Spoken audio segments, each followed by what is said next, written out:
The challenge cut through the quiet murmur of the glass ballroom like ice breaking underfoot. "Say one sentence in Japanese," the millionaire said, his arrogant laugh echoing off the floor-to-ceiling windows overlooking downtown Chicago.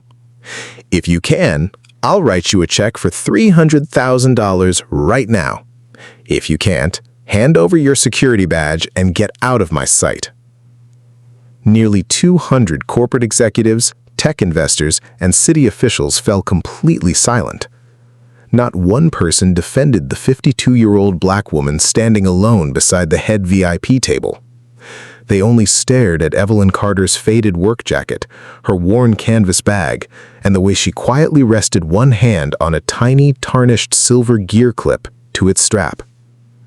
To the room, she was just part of the night maintenance crew, an invisible woman hired to clear away empty champagne glasses and wipe down marble tables after the wealthy had finished celebrating. The man making the wager was Richard Vance, a venture capitalist whose firm had just funded a multi-million-dollar aerospace engineering project. Vance held a crystal glass in one hand, smirking at his colleagues as if he had just performed a brilliant trick. He saw an old black woman in a faded uniform. He assumed she had spent her entire life in the shadows of the city, limited by poverty, overlooked by society, and incapable of understanding the high-stakes world being discussed in that room. Evelyn did not argue. She did not raise her voice. She did not look down at her worn work boots in shame. Instead, she stood tall, looked the millionaire directly in his eyes, and spoke with calm, undeniable dignity. "Put the bet in writing. Sign it on your company letterhead, Mr. Vance." To the executives in that ballroom, Evelyn Carter was invisible. But 30 years earlier, her name had belonged to the future of American aviation. Born in the South Side of Chicago during a time when systemic barriers locked black women out of advanced sciences, Evelyn possessed a brilliant, rare mind for mechanical engineering. While working 2 jobs to put herself through college, she spent her nights studying advanced fluid dynamics and structural physics. By the late 1980s, she had earned a place as a junior designer at a leading defense contractor, working alongside elite international teams. In 1991, her firm entered a joint venture with a top-tier aerospace manufacturer in Nagoya, Japan. Recognizing her unique talent, her firm sent Evelyn overseas for 3 years. She immersed herself in the language, the culture, and the complex engineering philosophies of her Japanese mentors, eventually mastering fluid, technical Japanese. She was the primary author of a revolutionary jet turbine cooling patent, a design that transformed modern aviation safety. But when she returned to the United States, corporate politics and systemic discrimination caught up with her. Her credit for her groundbreaking patent was stolen by senior executives. Her name was quietly erased from the official documentation. When she spoke up to demand fair recognition, her contract was abruptly terminated and her career in aerospace was effectively destroyed. To support her young family, Evelyn buried her dreams. She took whatever work she could find, eventually taking a night shift cleaning the very corporate towers that housed the industries she had once helped build.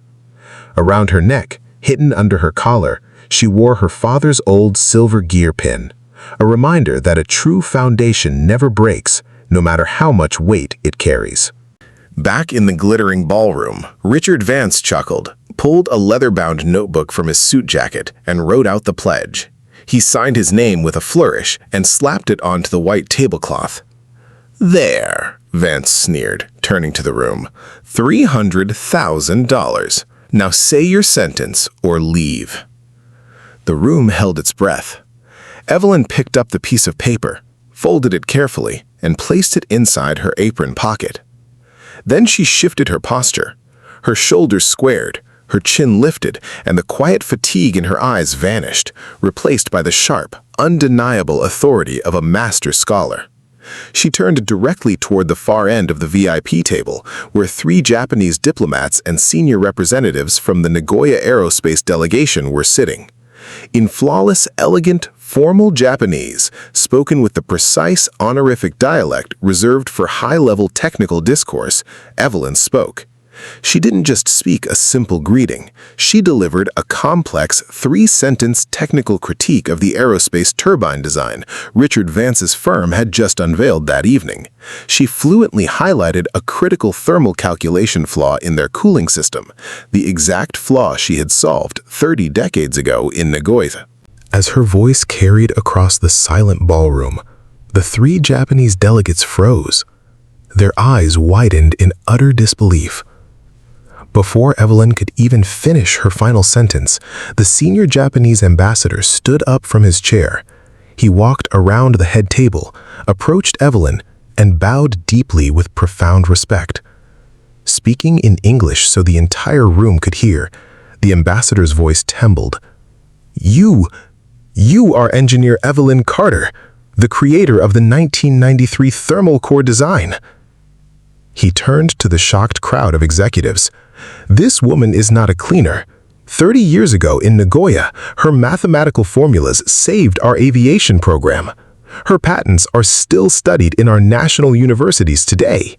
We have searched for her name in American registers for decades." A collective gasp echoed through the room. Richard Vance's face turned completely white. The glass in his hand shook so violently that champagne spilled onto his expensive suit. One by one, the international delegates rose to their feet. Then the local city officials stood. Within seconds, all 200 executives in the ballroom were on their feet, filling the glass hall with thunderous, echoing applause for the woman in the faded work jacket. The ambassador turned to Vance, his expression stern and cold. "Mr. Vance, your firm's new turbine will fail without Miss Carter's original calculations.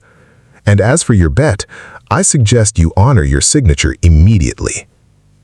Vance, humiliated and speechless, stammered as he pulled out his personal checkbook, his hands trembling as he wrote out the $300,000 to Evelyn Carter.